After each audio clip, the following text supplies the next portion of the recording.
बिल्कुल लोग ज़्यादा कंफ्यूज रहते हैं कैलकुलेशन को लेकर। मकान में लगने वाली ईंटें, कितनी ईंटें लगेंगी, दीवार में कितनी ईंटें लगेंगी। हालांकि यह वीडियो हमने आपको पहले भी दिया हो, आप चैनल पर विजिट कर देख सकते हो। 4 इंच की दीवार में कितनी ईंट लगने वाली है, और ये डिपेंड करता है कि कमरे की साइज़ कितनी है और कहाँ कितनी चौखट है और कहाँ कितनी विंडो लगी हुई है। उसके हिसाब से मान लीजिए आपका कमरा यह 10 फीट की लंबाई पर है और दूसरी साइड भी 10 फीट की लॉन्ग साइड है। इसी तरह इस कमरे की चारों दीवार 4 इंच की होनी चाहिए, उसकी लंबाई भी 10 फीट होनी चाहिए। यानी दीवारें हैं वे 4-4 इंच की होनी चाहिए और उनकी लंबाई 10 फीट होनी चाहिए।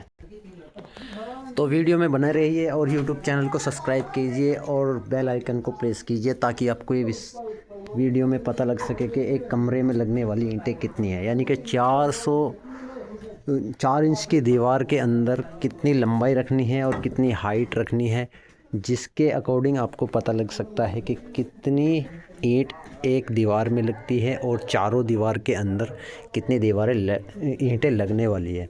यहाँ पर हम बात करें 4 इंच की वॉल 10 फीट की हमने ये ली है और 10 फीट की ये साइड ली है और 10 फीट की ये साइड ली है। और बात करें अब चौखट और विंडो वाली साइड, ये भी 10 फीट की। तो इसमें हमें अब ये कैलकुलेट करना है कि इसकी टोटल लंबाई चारों दीवार की 40 फीट हो चुकी है, और 40 फीट होने के बाद इसकी जो हाइट होने वाली है वो भी 10 फीट है। अब क्या करेंगे, 10 फीट को 40 फीट से गुणा कर देंगे तो 400 स्क्वायर फीट आपका निकल कर आ जाएगा। यहाँ पर बात करते हैं कि 400 स्क्वायर फीट जब आपका निकल कर आ जाएगा, उसके साथ यहाँ पर विंडो और चौखट लगी हुई है।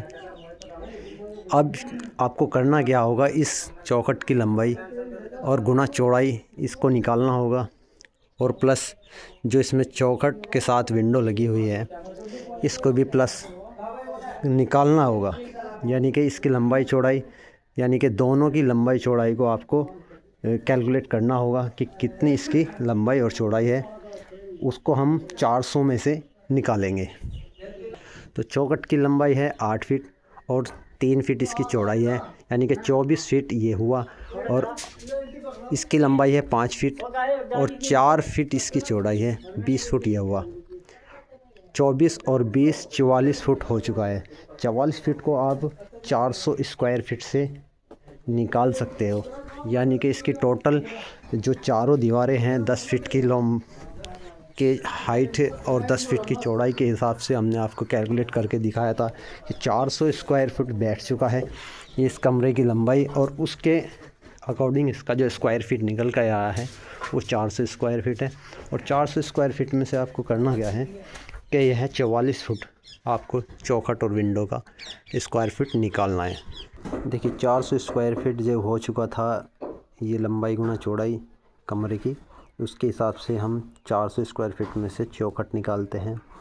8 फीट की चौखट है और 3 फीट लंबाई है, 8 से 24 फीट आप चौखट निकाल सकते हो, डोर जिसको बोलते हैं। और विंडो आप निकाल सकते हो 20 फीट, 5 चौक 20, यानी कि 5 फीट और 4 फीट की हाइट चौड़ाई जो है ना उसकी 4 फीट और 5 फीट है, तो 20 फीट यह हुआ। 20 फीट निकालने के बाद 356 फीट आपका स्क्वायर फीट हो चुका है, जिसके हिसाब से टोटल अब आपको ये हिसाब हम आपको बताएंगे कि एक्यूरेट मिनिमम 1 फीट में 4.5 से 5 ईंटें लगती हैं। तो 4.5 से 5 ईंटों को आप 356 फीट से गुना कर देंगे, और यहाँ पर आपका निकल कर आएगा टोटल ब्रिक्स आपकी कितने लगने वाली हैं।